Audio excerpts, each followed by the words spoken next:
Saludos amigos, gracias por la amabilidad de la compañía. Soy Cristino del Castillo y este es su programa A Quemarropa. En el programa de hoy quisiéramos echarle un vistazo a la evolución de los acontecimientos alrededor de este match entre Estados Unidos y el bloque occidental por una parte y Rusia por la otra. Se trata de una situación que tiene en vilo al mundo entero por las consecuencias que eso pudiera tener. Antes de hacer ese ejercicio, yo quisiera destacar el acuerdo al que han llegado el gobierno de la Argentina y el Fondo Monetario Internacional. El gobierno de Mauricio Macri en el 2018 recibió un préstamo multimillonario por cientos de miles de millones de dólares. Estamos hablando de una cifra de unos 57.000 millones. Ese préstamo a la Argentina le ha resultado difícil de saldar. Y había un proceso de negociación muy difícil porque el Fondo Monetario Internacional quería imponerle a la Argentina un típico acuerdo stand-by con todo lo que eso implica, esas clásicas medidas, recorte de gasto público, eliminación de los subsidios, devaluación de la moneda. Imagínense usted la devaluación de la moneda. Argentina, un país que tiene actualmente un índice de inflación por encima del 50%. Las consecuencias que eso tendría para la gente de menores ingresos. El gobierno de la Argentina simple y llanamente dijo que eso no era aceptable. Y hubo una especie de tranque ahí por un tiempo que mucha gente se preguntaba, bueno, ¿cuál es la alternativa? ¿Qué camino finalmente tomará Argentina? ¿Entrará en secesión de pago? Y esa era una posibilidad que estaba abierta. Cuando el gobierno de Argentina les reclamó al FMI por qué le había otorgado esas facilidades al gobierno de Macri, concediéndole un crédito tan grande, prácticamente sin condiciones ninguna, el FMI hizo una especie de mea culpa y dijo que evidentemente a ellos se les fue la mano, porque nunca debieron conceder un préstamo en esas condiciones. Fue la explicación que el FMI dio. ¿Por qué tú a Macri le diste todo ese dinero y a nosotros nos estás pidiendo condiciones, nos estás exigiendo cosas que no le exigiste a Macri para garantizar que Argentina pudiera honrar sus compromisos? Bueno, pues el FMI hizo su mea culpa, dijo que no se había manejado eso de una manera responsable, lo que yo creo que pone en evidencia que el FMI actuó con criterio político y no sería la primera vez, porque depende de los niveles de cercanía que sienta el fondo que existe entre un gobierno y las posiciones que ellos defienden, que defienden los acreedores y el gobierno de Estados Unidos. Y bueno, se consiguió un acuerdo que obvia esas medidas clásicas, odiosas, que suele imponer a los gobiernos en dificultades para pagar, como es el caso de la Argentina hoy en día. El presidente Alberto Fernández, cuando anunció el acuerdo, dijo lo siguiente: El acuerdo no restringe, ni limita, ni condiciona los derechos de nuestros jubilados que recuperamos en el año 2000. No nos obliga a una reforma laboral. Promueve nuestra inversión en obras públicas. No nos impone llegar a un déficit cero. No impacta en los servicios públicos. No relega nuestro gasto social y respeta nuestros planes de inversión en ciencia y tecnología. Además, vamos a poder acceder a nuevos financiamientos precisamente porque este acuerdo existe. Este entendimiento prevé sostener la recuperación económica ya iniciada. Prevé que no habrá caída del gasto real y sí un aumento en la inversión de obra pública del gobierno. Tampoco dispone saldos devaluatorios. Este acuerdo no nos condiciona. Podemos actuar ejerciendo nuestra soberanía y llevar adelante nuestras políticas de crecimiento y desarrollo con justicia social. Naturalmente, hay unas condicionantes ahí a las que no hace directamente referencia el presidente Alberto Fernández y que sí informó el Fondo Monetario Internacional.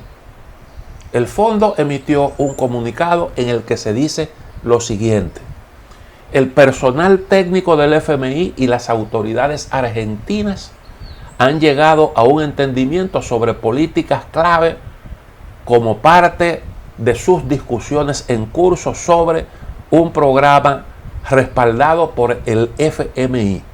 Las principales áreas del acuerdo incluyen lo siguiente: el personal técnico del FMI y las autoridades argentinas acordaron el sendero de consolidación fiscal que formará un ancla de política clave del programa. El sendero fiscal acordado mejoraría de manera gradual y sostenible las finanzas públicas y reduciría el financiamiento monetario. Es importante destacar que también permitiría aumentar el gasto en infraestructura, ciencia y tecnología y protegería programas sociales focalizados. Acordamos que una estrategia para reducir los subsidios a la energía de manera progresiva será fundamental para mejorar la composición del gasto público. Hemos llegado a un entendimiento sobre el marco para la implementación de la política monetaria como parte de un enfoque múltiple para enfrentar la alta y persistente inflación. Este marco tiene como objetivo asegurar tasas de interés reales positivas para respaldar el financiamiento interno y fortalecer la estabilidad. O sea, se está refiriendo a tasas de interés por encima de la inflación. De hecho, el gobierno argentino ha dado algunos pasos en esa dirección. La otra parte es la que tiene que ver con los subsidios a la energía, a la energía eléctrica y al gas. El gobierno de Argentina ha aceptado mejorar la situación fiscal del país con medidas de ese tipo, la reducción de los subsidios, pero eso ha dicho el gobierno que no afectará a la gente de abajo, porque esos incrementos los absorberán los que más pueden. Y esa es la parte que refleja los criterios que predominan en el gobierno. Cuando usted tiene la intención, siempre hay un momento en el que usted tiene que tomar una decisión. Puede tener distintas vías, distintos caminos, y tiene que decidir quién cargaría más pesado. Ahí es en donde está el aspecto político del asunto. ¿Qué es lo que separa a un gobierno de la derecha puro y simple de un gobierno progresista que quiere equidad social? Que son las posiciones que ha asumido el gobierno de Argentina. En el marco de la crisis optó por no sacrificar a los de a pie, imponiendo las cargas a los que pueden, están en condiciones de pagar. Y eso es lo que muchas veces se plantea a la discusión y lo que divide a distintos grupos en la sociedad. Cuando usted aplica políticas de ese tipo, a usted le llaman populista. Por eso es, y nosotros aquí hemos analizado ampliamente el tema, incluso apoyándonos en lo que al respecto dice Joseph Stiglitz. En un momento determinado usted tiene que escoger, porque no es posible darle el mismo tratamiento a todo el mundo. Y si usted se maneja con equidad, entonces usted tiene que estar consciente de que hay quien está en mejores condiciones de hacer mayores aportes. Esto que ha ocurrido en la Argentina, entiendo yo que pone de manifiesto, primero, que sí es posible. Sí es posible usted entrar en negociaciones de renegociación de deuda sin la necesidad de tener que aplicar esas medidas draconianas que sacrifican el crecimiento económico y que hace más difícil el camino de la recuperación. Porque cuando usted sacrifica crecimiento económico, significa que el peso de la deuda como tal aumenta.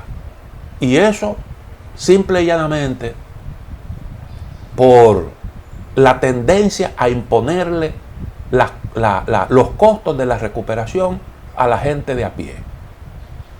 Y además de eso, también pone de manifiesto un problema político que siempre hay en este tipo de negociaciones. Argentina lo logra en una coyuntura que le es favorable, porque ahí viene, ahí está el asunto de cómo la política, cómo ha ido evolucionando la política en la región. Y además de eso, la coyuntura que está viviendo el mundo, en donde un polvorín en un país determinado puede ser la chispa que encienda lo que es un volcán que se ha ido ahí acumulando energía al calor de esta crisis que ha exacerbado la pandemia del coronavirus. Vamos a una pequeña pausa, volvemos en un momento.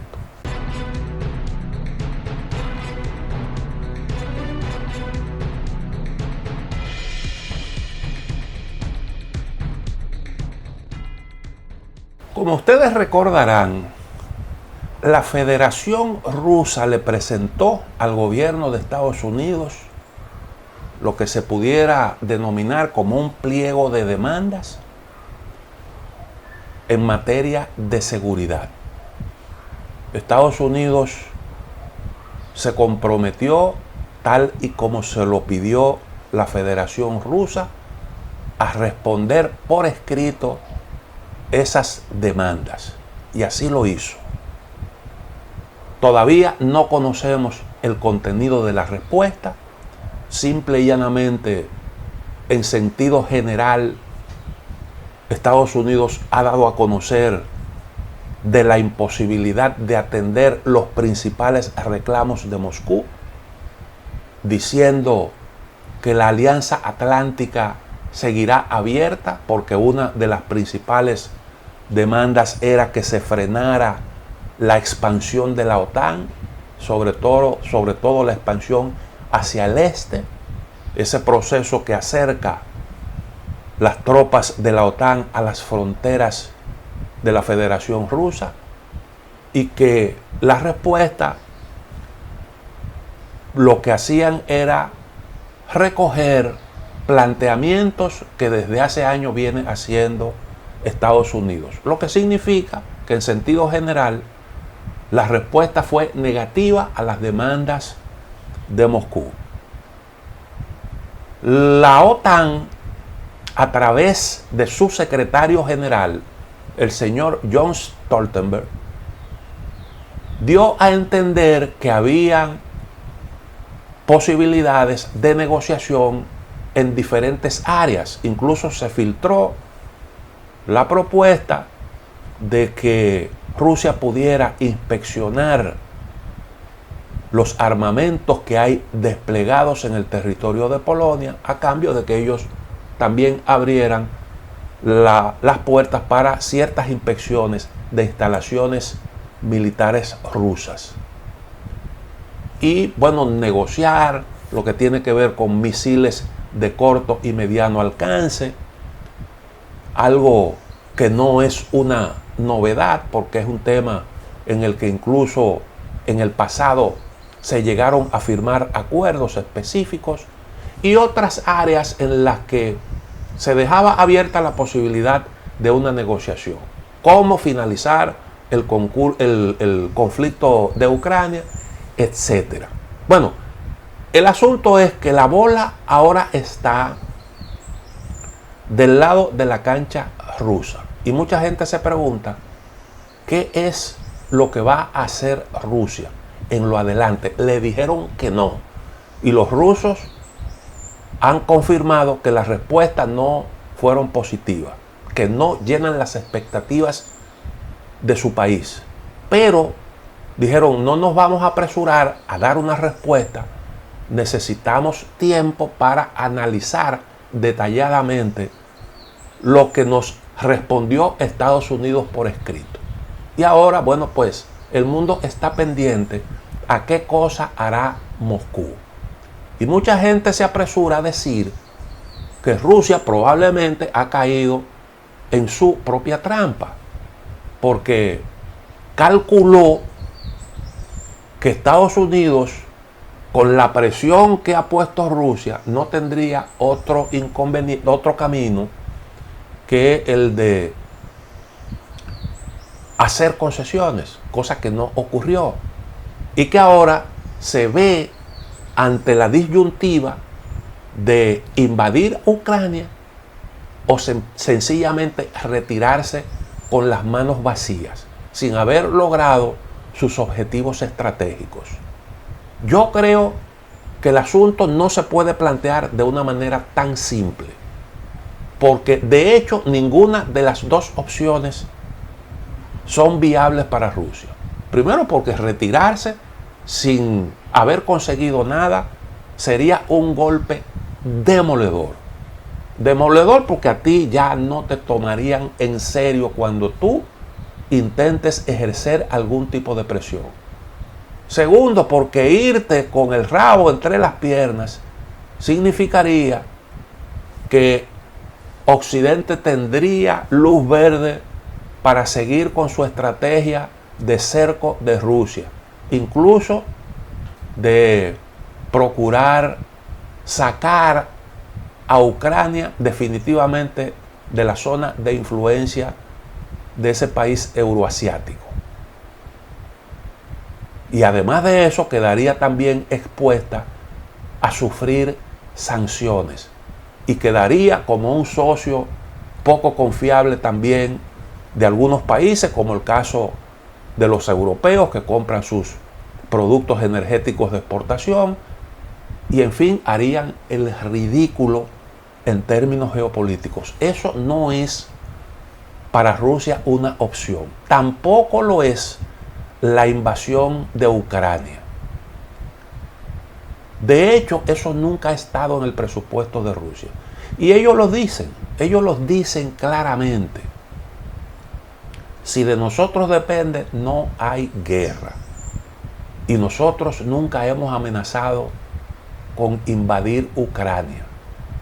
Ese es un cálculo que ha hecho Occidente a partir de algunas decisiones adoptadas por Moscú.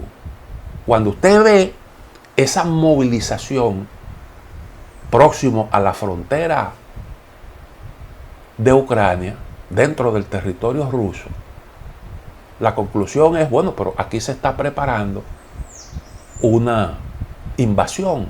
Y como ya Rusia en el pasado tomó Crimea, pudiera entenderse como lo que falta es ocupar el resto del territorio. Y así, problema resuelto. Pero resulta que esa no es la idea que maneja Rusia. Porque Rusia tiene de Ucrania lo que necesitaba, salvo una cosa, que es la garantía de que Ucrania no va a ingresar a la OTAN y de que no se intentará instalar bases militares de la OTAN en su territorio. Esa es la preocupación de Rusia en asuntos lo que tiene que ver con seguridad. Pero Ucrania es un territorio de más de 600.000 kilómetros, con unos 44 millones de habitantes. No es verdad que Rusia se va a meter en el lío de ocupar ese territorio. Militarmente, teóricamente lo puede hacer. Teóricamente lo puede hacer, porque déjenme decirle, hubo una guerra civil. Esa guerra civil enfrentó al ejército que conformaron los ucranianos de ascendencia rusa, los rusoparlantes que viven en esa zona, que son mayoritarios en esa zona del noreste de Ucrania, y al ejército ucraniano como tal. Se enfrentaron en una guerra y como consecuencia de esos enfrentamientos se proclamaron dos repúblicas en la parte noreste, las repúblicas de Lugansk y Donetsk, que juntos conforman la denominada región del Donbass. ¿Qué significa eso? Significa que si el ejército ucraniano no pudo con esas fuerzas que lucharon por su independencia luego del derrocamiento del gobierno de Víctor Yanukovych, difícilmente pueden hacerle frente a un ejército tan poderoso como el ruso. Cuando usted ve esas ayudas que están llegando a Ucrania, que está enviando Occidente, unos misiles antitanques de un alcance que no pasa del kilómetro, y con unos misiles contra helicópteros que tienen también un alcance limitado. Eso para un ejército como el ruso no significa absolutamente nada. ¿Por qué?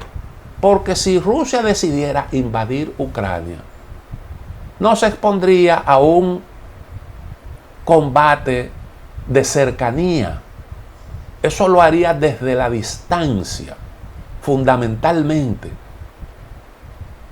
como parte de una operación de ablandamiento para entonces luego penetrar, luego de despejado el camino.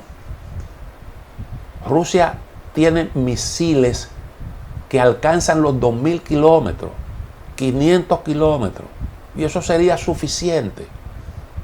Eso sería suficiente como para ablandar la resistencia.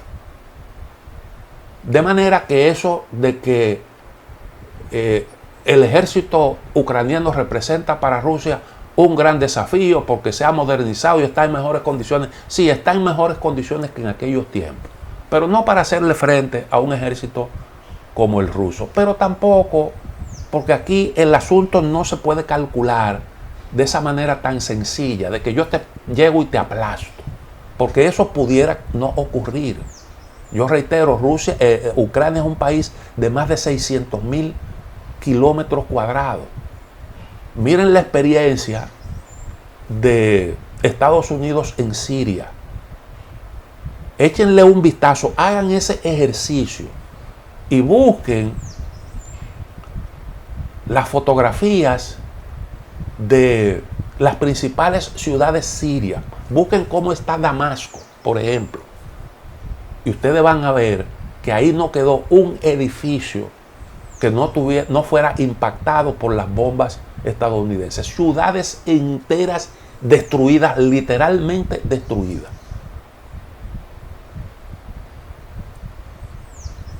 Y eso, probablemente, si se inicia una guerra, serían las consecuencias para Ucrania, con todo lo que implicaría eso en términos políticos para Rusia. No creo que los rusos sean tan locos para enfrascarse en una aventura de esa naturaleza. Vamos a hacer una pausa y entonces hablaremos de qué cosa cómo pudiera responder Rusia. Volvemos en un momento.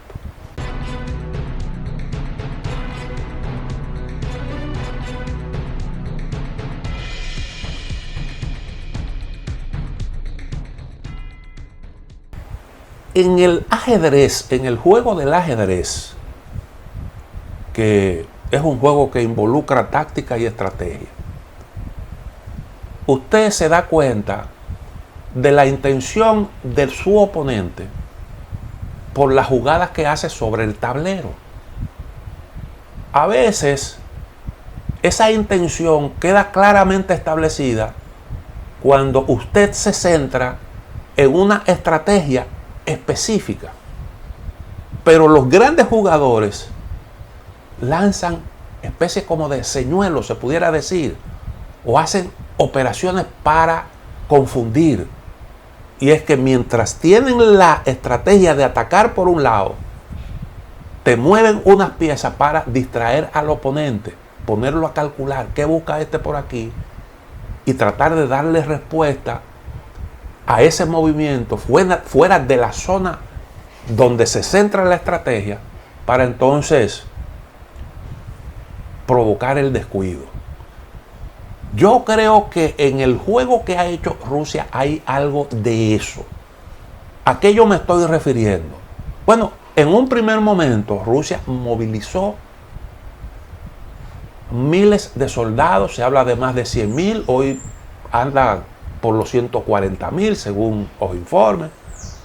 Ahora dicen que Rusia está moviendo unidades médicas, lo que presagia el inicio de un enfrentamiento. Pero por el otro lado ha movido una pieza que se ha entendido que es parte de la estrategia rusa de cercar Ucrania, que fue el movimiento de tropas hacia Bielorrusia. Dice, bueno, Bielorrusia hace frontera con Ucrania, significa que los rusos pueden atacar Ucrania desde dos flancos distintos. Y eso pudiera tener sentido desde el punto de vista militar, porque eso es casi un cerco. Ahora, el movimiento de tropas hacia Bielorrusia tiene un fin en sí mismo. Tiene un fin en sí mismo. Si usted lo ve detenidamente, tiene un fin en sí mismo. ¿Por qué? Recuerden ustedes que una de las exigencias de Rusia es el retiro de las tropas de la OTAN de las antiguas repúblicas soviéticas, de las repúblicas del Báltico y de Europa del Este. De Europa del Este, que antes estaba, antes de la caída del muro de Berlín, bajo la influencia de Rusia. Retiren las tropas de la OTAN de esos territorios. Y volvamos a la situación de 1997. Eso es lo que está exigiendo Rusia. Luego hay una preocupación por la presencia de la OTAN próximo a sus fronteras. Ahora, si ustedes ven la ubicación de Bielorrusia, ustedes se van a dar cuenta. Bielorrusia hace frontera con Letonia y Lituania y hace frontera con Polonia, que son países de la OTAN. Y el despliegue de armamentos ahí en Bielorrusia, que ya se anunció, eso llegó para quedarse. Salvo que haya unas negociaciones de que nos repleguemos todos. Pero ya ahí hay una respuesta en materia de seguridad a ese riesgo que para Rusia representa la proximidad de la OTAN a su frontera. Eso es un fin en sí mismo. Y probablemente Rusia no hubiera podido dar ese paso si no arma toda esa bulla.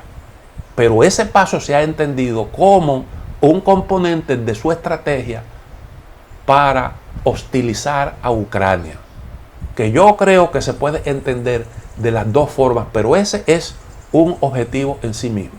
Desde ese punto de vista, ya Rusia tiene un avance, algo tangible, que en el marco de todo esto consiguió. Porque recuerden,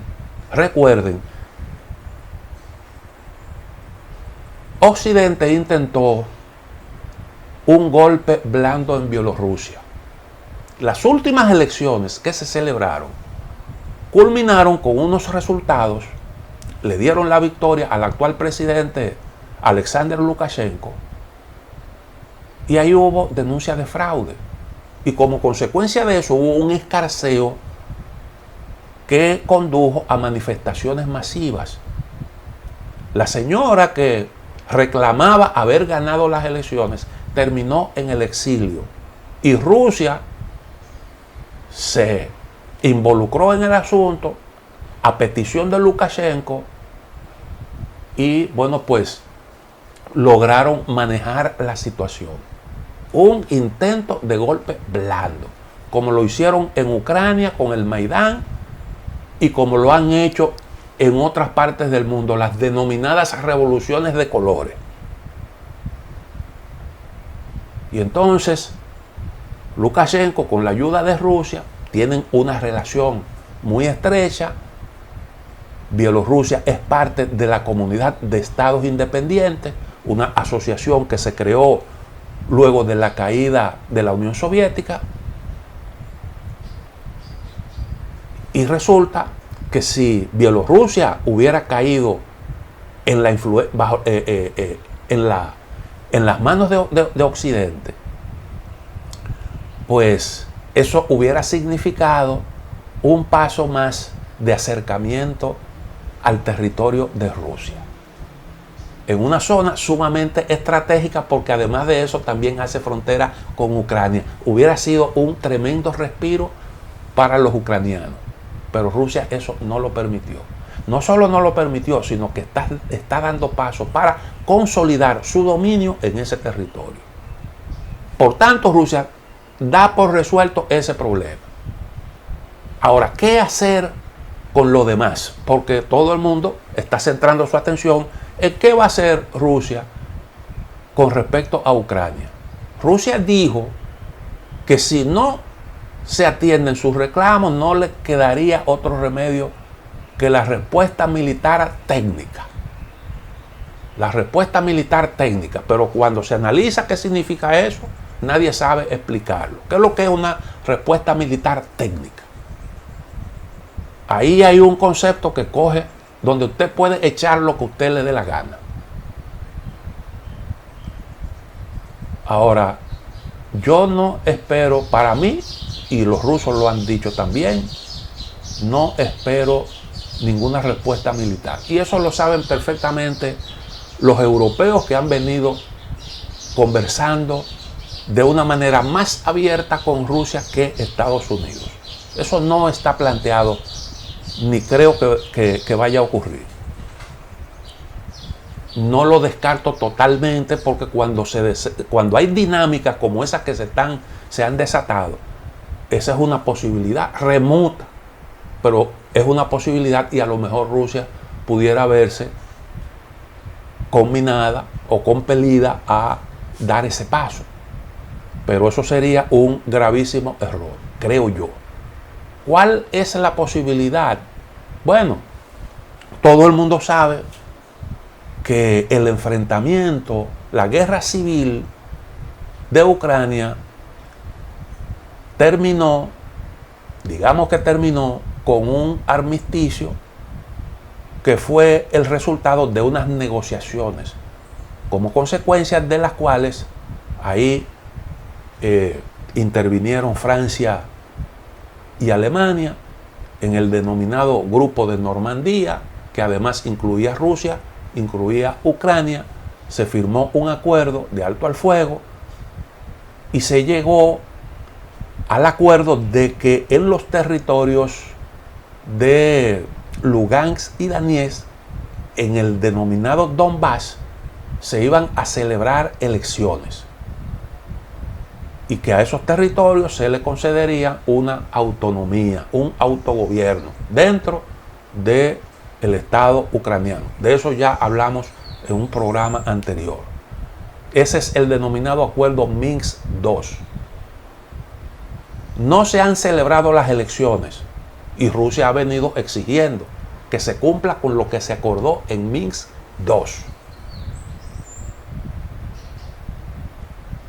Y los ucranianos dicen, ¿cómo vamos a celebrar elecciones en una región dominada por los rusos? Esas no serían elecciones, eso sería un mero formalismo para que los que tienen el control actual de eso sigan ejerciéndolo. Pero la verdad es que independientemente de las condiciones, la mayoría de la población es rusoparlante. La mayoría de la población es de origen ruso. Y ahí usted es difícil que pueda prever un resultado distinto. Aunque cuando se discutió la separación de Ucrania de Rusia, eso se hizo mediante un plebiscito, en esa parte ganó la separación. Pero la dinámica de los acontecimientos fue imponiendo otra cosa. ¿Qué posibilidad en consecuencia tiene Rusia? Bueno, sin mayor dificultad, ellos pudieran ampliar su apoyo a esa región del Donbass. Y ahí sencillamente no habría absolutamente nada que hacer, porque eso lo pueden hacer sin la posibilidad de que nadie lo impida. No lo puede hacer ni Occidente, ni lo puede hacer Ucrania. Y eso, pues lógicamente, significaría aumentar la presión sobre el gobierno ucraniano, que ha estado en una situación difícil. Sobre eso yo quisiera hablar un poco después de una pequeña pausa.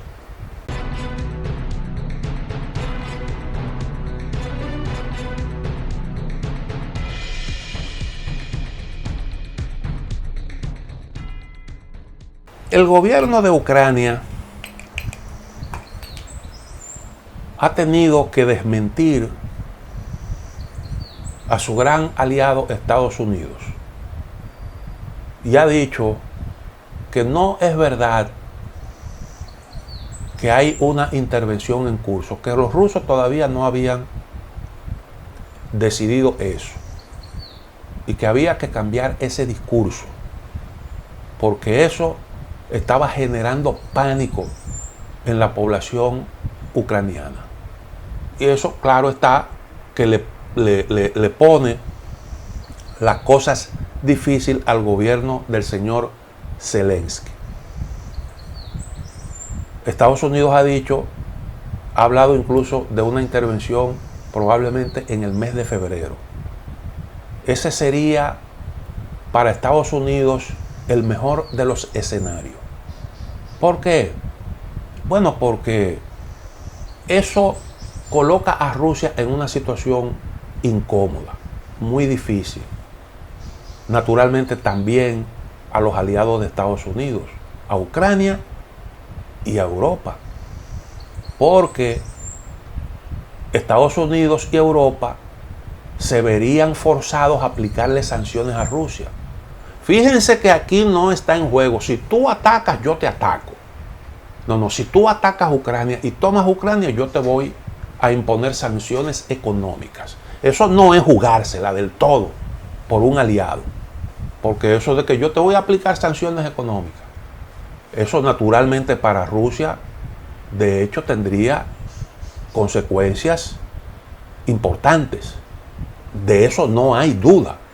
Incluso ya la economía rusa está sintiendo los efectos de todo esto, porque es una economía más o menos abierta y hay una bolsa de valores, la moneda rusa se ha devaluado un poco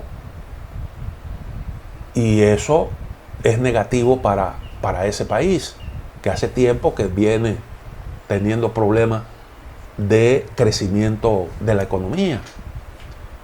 La pregunta es si esas sanciones serían suficientes como para arrodillar a Rusia. Eso se hizo en Irán. Lo que se está hablando ahora, las sanciones que se dice que se impondrían, sanciones directas al presidente sobre sus bienes y sacar a Rusia de ese sistema bancario que es el que permite hacer una serie de operaciones, eso sería doloroso para la economía rusa, naturalmente también para la economía occidental, porque Rusia es un país que está también que tiene sus vínculos con la economía mundial, y eso afectaría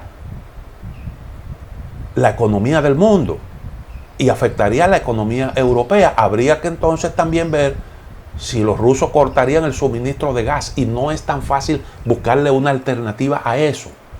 Es posible, nunca se ha visto con el caso del petróleo, cuando Libia, que hubo que buscar aliados para sustituir el suministro que hacía Libia al mercado. Pero en materia de gas eso no se ha visto nunca. Y no es tan fácil, porque ahí se está hablando de Qatar, pero imagínense, Qatar está lejísimo y hay que dar una vuelta larga para transportar por barco ese gas. Estados Unidos quisiera, porque produce gas y puede venderle a Europa, pero eso generaría un tremendo problema en los países europeos. Y además de eso, afectaría sensiblemente la competitividad de sus economías. Y ahí pues se entraría en un forcejeo que le haría mucho daño a Rusia, pero también mucho daño a toda Europa, sin ninguna duda. Y no creo que ese sea el escenario en el que quisieran colocarse las partes involucradas. No creo que Rusia ande buscando eso. Pero cuando tú calculas tus posibilidades, tienes de hecho que colocarte en cualquiera de los escenarios posibles. Y ese es uno de ellos. Porque eso es lo que ha dicho, lo que ha prometido Estados Unidos. Ahora, eso se aplicó con respecto a Irán. Irán está ahí. Y ahora Irán está discutiendo otra vez el acuerdo nuclear, pero desde posiciones duras. ¿Por qué? Bueno, porque simple y llanamente tú fuiste el que te retiraste. Tú te retiraste unilateralmente, dañaste un acuerdo al que habíamos llegado.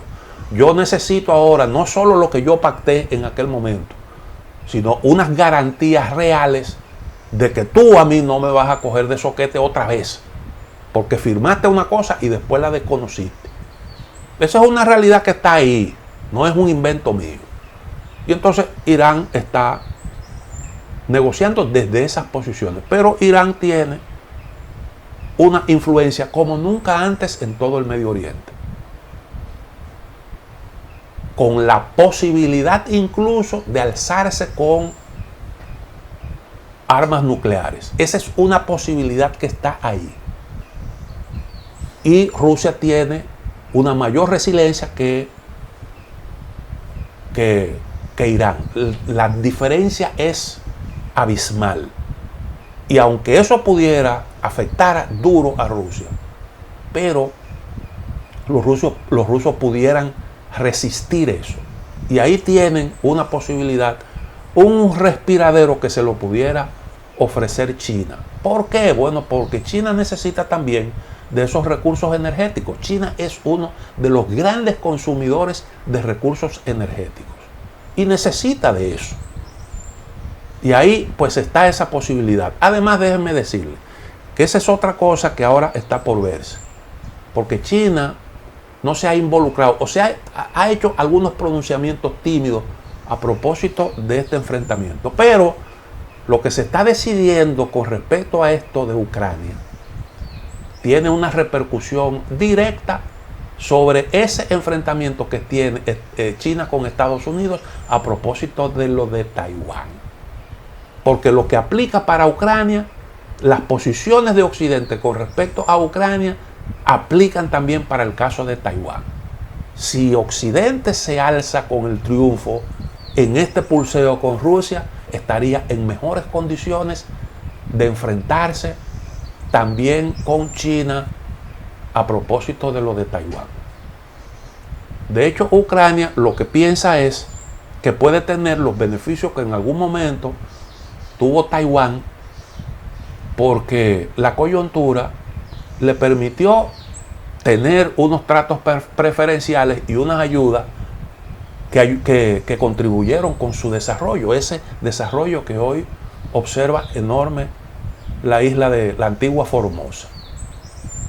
Y ese es el cálculo. Aunque en el caso de Ucrania, la verdad es que como han dicho los europeos, el tema de la incorporación de ese país a la OTAN, eso no ha estado en la mesa de las discusiones. Si ustedes ven lo que se discutió en aquella reunión de el señor Víktor Yanukovych con representantes de la Unión Europea, eso fue en una de las repúblicas bálticas, ese encuentro, en donde no hubo acuerdo. Víktor Yanukovych dijo, yo tengo la promesa de una ayuda de Moscú para yo atender la deuda, que es una promesa multimillonaria, para yo hacerle pago a los vencimientos de mi deuda, que era un asunto que estaba ahí en la discusión.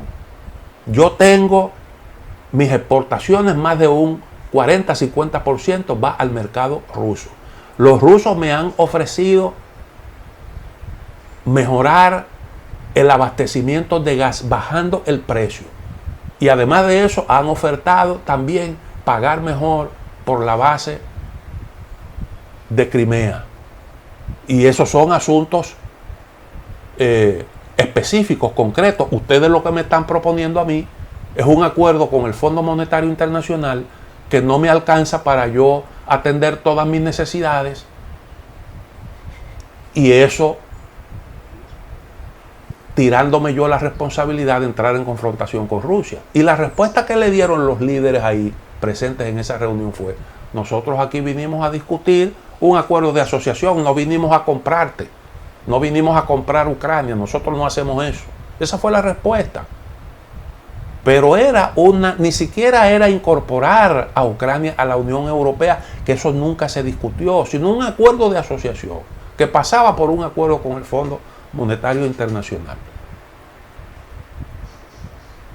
Y lo de la OTAN nunca ha estado tampoco en la discusión. Eso yo creo que se le crearon falsas expectativas a Ucrania. Y fíjense que cualquiera de estos escenarios, Ucrania corre un gran riesgo. Han colocado a ese pobre país en una situación, ya perdió una parte de su territorio, al menos no está bajo su control. La parte del noreste perdió Crimea y tiene una situación de cerco con unos amigos, unos socios que le están suministrando unos armamentos que no le dan para hacerse fuerte frente a ese coloso militar que es Rusia, que además tiene un disuasivo para mantener un poco distante en caso de que intentara una acción militar, mantenerlo distante de ese escenario, que es todo ese poderío que tiene, todo ese arsenal militar. Y entonces esos son asuntos muy, muy concretos, muy específicos. Yo creo que el enfrentamiento no... creo que los rusos no se van a precipitar. Ahí viene todavía la diplomacia. Puede dar ese paso y está compelido Rusia a dar un paso adelante en todo esto. Hay que esperar eso. Ahora, ¿a favor de quién juega el tiempo? ¿A favor de quién juega el tiempo? Yo creo que el tiempo va a permitir que se expresen las contradicciones en el seno de la OTAN, que son grandísimas, entre Europa y Estados Unidos. El señor Biden tiene una situación muy difícil ahí en Estados Unidos, en donde hay unas elecciones para este año, y naturalmente ahí está el problema de cómo evoluciona la economía rusa, que es un dolor de cabeza para Putin. Hay otros aspectos ahí, pero el tiempo lamentablemente ya no me da para más y debo terminar aquí despidiéndome hasta mañana si Dios lo permite.